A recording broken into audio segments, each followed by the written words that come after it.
शायान की अम्मी उसके दोस्त को नाश्ता करने के लिए कहती है और जोर देती है कि कम से कम एक रोटी ही खा ले, लेकिन वो शुक्रिया अदा करता हुआ मना कर देता है। शायान की अम्मी अफसोस के साथ कहती हैं कि उनके बेटे की वजह से तुमको भी पुलिस स्टेशन की रात देखनी पड़ी, मगर वो फौरन उन्हें तसल्ली देता है और कहता है कि इसमें शायान का कोई कसूर नहीं, आखिर वो उसका भाई है और भाई मुश्किल वक्त में साथ ही देते हैं।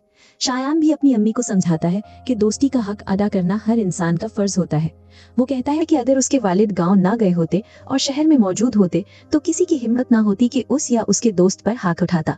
उनकी अम्मी गहरी सांस लेते हुए कहती है कि जो होना था वो हो चुका, अल्लाह का शुक्र है कि जख्मी शख्स होश में आ गया और बात वहीं खत्म हो गई, वरना वो डर के मारे टूट चुकी थी।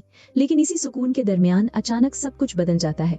शायान घबराकर मोबाइल देखता है। उसकी अम्मी फौरन पूछती है कि क्या हुआ।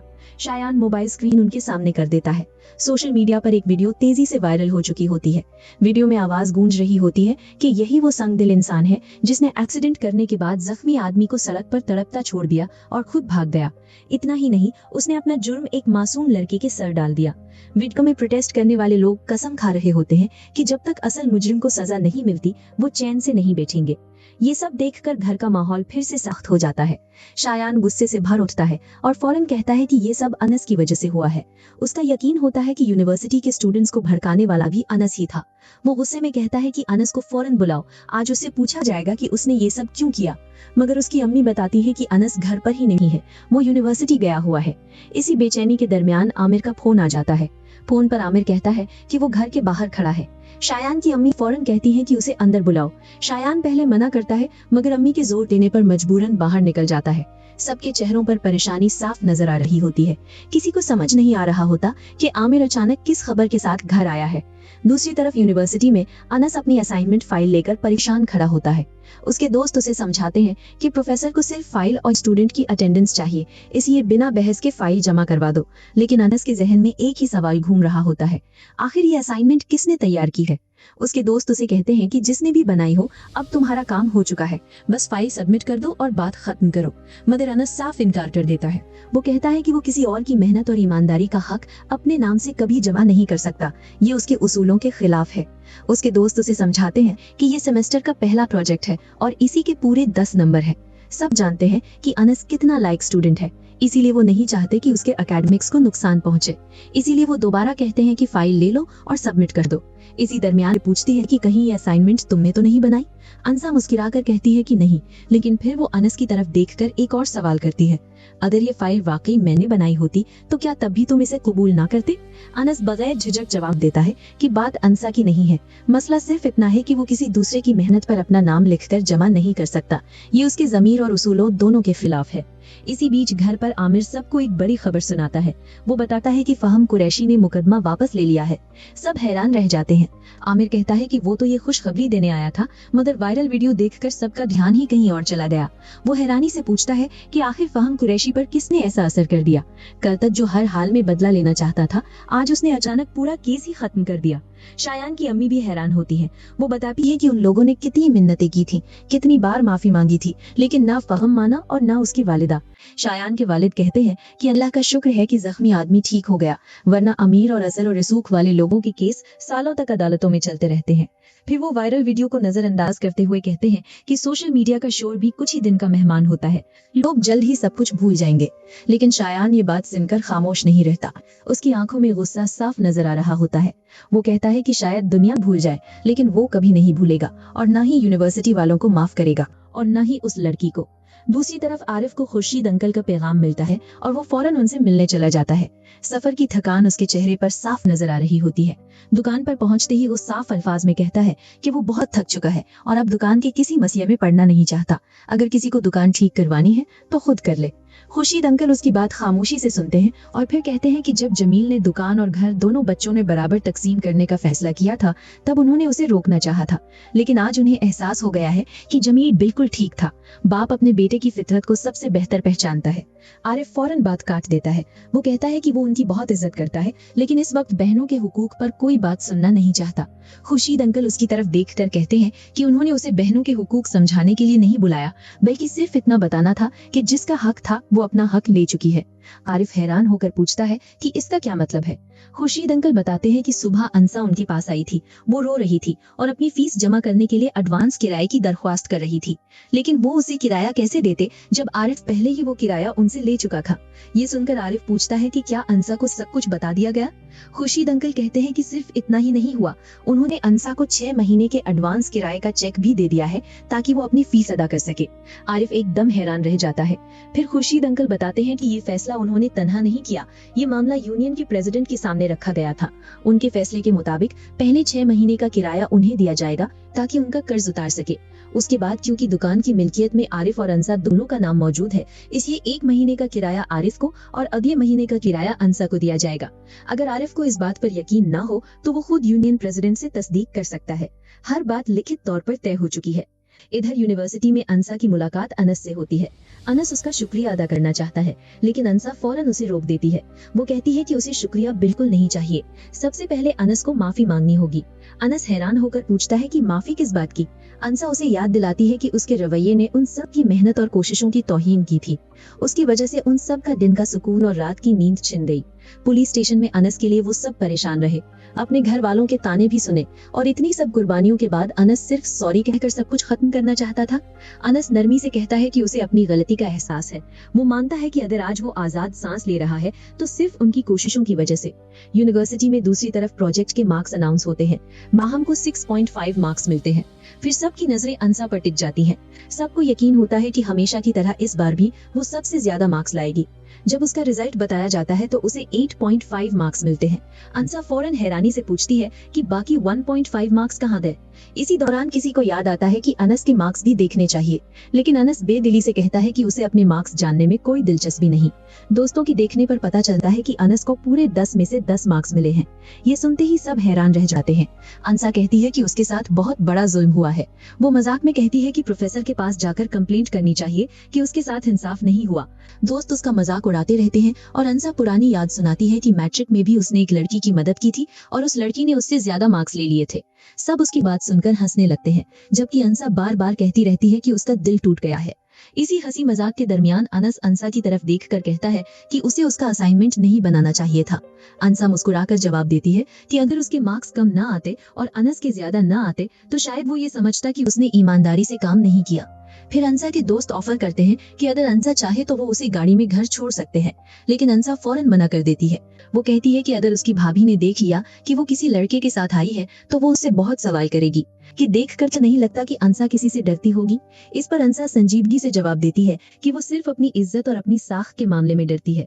उसके लिए अच्छी शोहरत बहुत कीमती है और वो कभी नहीं चाहेगी कि उस पर कोई दाग लगे। फौरन अपनी ऑफर वापस ले लेता है और मजाक में कहता है कि वो भी इतनी शरीफ लड़की के साथ किसी किस्म की बदनामी अफोर्ड नहीं कर सकता। माहम फिर मजाक करते हुए कहती है कि अगर किसी को राइट देनी ही है तो अनस को दो, क्योंकि उसके मार्क्स सबसे ज्यादा आए हैं। इस सब के बाद अंसा को मशवरा दिया जाता है कि वो अपने पेपर्स रीचेक करवा ले, लेकिन अंसा फौरन मना कर देती है और इस बात को भी मजाक में उड़ा देती है। दूसरी तरफ अंसा घर लौटने के बजाय अपने वालिद की कब्र के पास बैठी होती है। शाम हो चुकी होती है। वो उदास बैठी रहती है। तब उसके वालिद उससे प्यार से कहते हैं कि अब घर चली जाए, लेकिन अंसा टूटे हुए दिल के साथ कहती है कि उसका घर जाने का बिल्कुल दिल नहीं चाहता। वो बताती है कि उसके भाई ने उसके साथ जो सुलूक किया है, उसके बाद उसके लिए घर वापस जाना बहुत मुश्किल हो गया है। आरिफ के घर में माहौल अब और ज्यादा गर्म हो चुका था।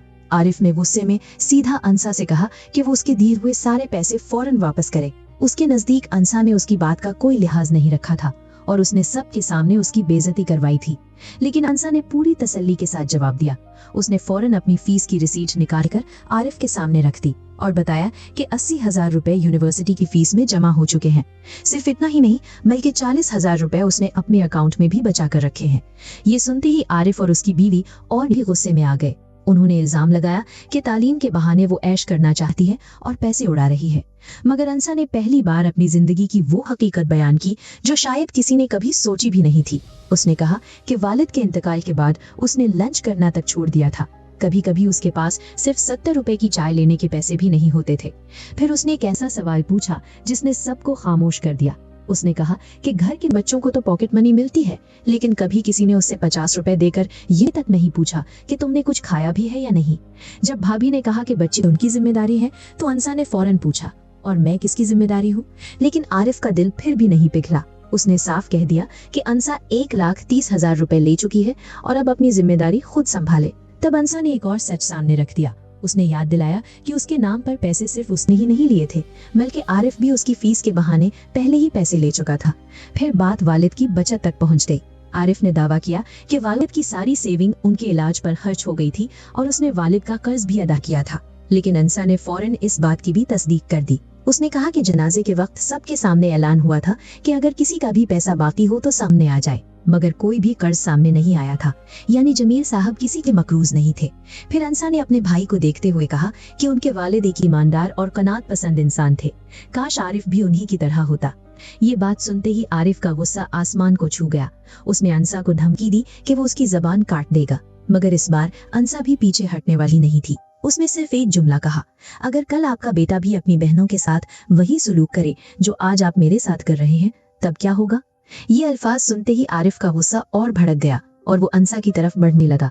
इसी दौरान दूसरी तरफ अनस के घर में सब लोग खाने की मेज पर जमा हो चुके थे। लेकिन जैसे ही अनस भी खाना खाने बैठा, उसके कजिन्स ने उसके साथ बैठकर खाना खाने से इनकार कर दिया। उनका कहना था कि जिस शख्स की वजह से इतनी मुसीबत आई, वो उसके साथ एक ही मेज पर नहीं बैठ सकते। पूरा माहौल एक बार फिर खराब हो गया। अमरीन ने बच्चों को समझाने की कोशिश की, मगर मुरसलीन ने खुद कह दिया कि बच्चे नाराज होने में बिल्कुल गलत नहीं है। अनस ने महसूस कर लिया कि उसकी वजह से पूरे घर का सुकून खत्म हो चुका है, इसलिए उसने खामोशी से उठकर वहां से चले जाना ही बेहतर समझा। लेकिन बात यही खत्म नहीं हुई। उसने सीधा इल्जाम लगाया कि अनस ने अपनी यूनिवर्सिटी के दोस्तों को शायान के पीछे लगाया था। अनस ने बार बार समझाया कि उसने किसी को कुछ नहीं कहा था। पुलिस स्टेशन में बंद होने की वजह से उसका किसी से कोई राब्ता ही नहीं था, लेकिन उसकी कोई बात सुनने को तैयार नहीं था। जब अनस ने कहा कि उसने कभी किसी की बुराई तक नहीं की, तब अमरीन ने एक और गहरी बात कह दी। उसने कहा कि अगर इतना सब कुछ उसके सामने हो रहा है, तो अल्लाह जाने उसकी गैर मौजूदगी में अनस के साथ और क्या क्या होता होगा। ये अल्फाज सुनकर घर के हर फर्द पर एक गहरी खामोशी छा गई और अनस के दिल का बोझ पहले से भी ज्यादा भारी हो गया। खुर्शीद चाचा की वक्त पर आमद ने अंसा को एक बड़ी मुसीबत से बचा लिया। उन्होंने देखा कि अंसा डर के मारे अपने कमरे में बंद बैठी है और आरिफ का गुस्सा हर हद पार कर चुका था। खुर्शीद चाचा ने अंसा को तसल्ली दी और कहा कि अब वो आ चुके हैं, इसलिए उसे किसी बात का डर नहीं होना चाहिए। इसके बाद उन्होंने आरिफ को सख्त अल्फाज में समझाया कि ये एक इज्जतदार मोहल्ला है। अगर रोज घर से चीखों और लड़ाई की आवाजें बाहर जाएंगी तो लोग सवाल जरूर करेंगे। लेकिन आरिफ ने फिर वही बात कही कि ये उसका घर है और ये उसका जाती मामला है। खुर्शीद चाचा ने फौरन जवाब दिया कि अगर मामला सिर्फ घर का होता तो आवाज भी घर के अंदर रहती। फिर उन्होंने आरिफ को वो बात कह दी जो उसके लिए सुनना सबसे मुश्किल था। उनका कहना था कि असल भाई कभी अपनी बहन के लिए खौफ की वजह नहीं बनता।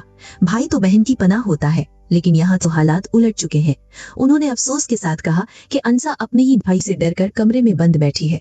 फिर खुर्शीद चाचा ने वो वाकया भी याद दिलाया जब अंसा उनके पास रोते हुए एडवांस किराए के पैसे मांगने आई थी। उन्होंने कहा कि अंसा अपना ही हक मांग रही थी, लेकिन आरिफ ने उस हक को भी उसके लिए जंग बना दिया।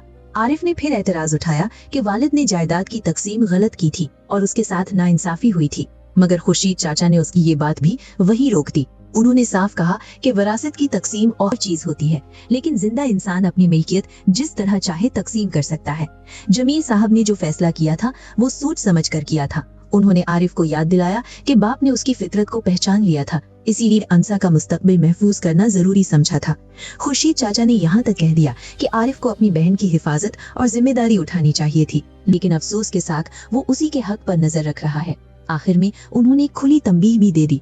उन्होंने कहा कि आज के बाद अंसा के साथ किसी किस्म की बदसलूकी हुई या उसे परेशान किया गया तो पूरा मोहल्ला इस बात से वाकिफ होगा और वो खुद अंसा पर नजर रखेंगे। ये कहकर खुर्शीद चाचा अंसा को हौसला देते हुए वहाँ से चले गए। दूसरी तरफ सुबह का नया दिन शुरू हो चुका था। अनस देर तक सोता रहा था। जब उसकी आंख खुली तो उसने हैरानी से देखा कि अमरीन ने उसके लिए सब कुछ तैयार कर दिया था। उसने नहा धोकर कपड़े भी बदल लिए थे और नाश्ता भी तैयार था। अनस ने हैरानी से पूछा कि ये सब किसने किया। अमरीन मुस्कुराते हुए बोली कि अल्लाह ने उसे 2 सेहतमंद हाथ दिए हैं और वो उनका इस्तेमाल करना जानती है।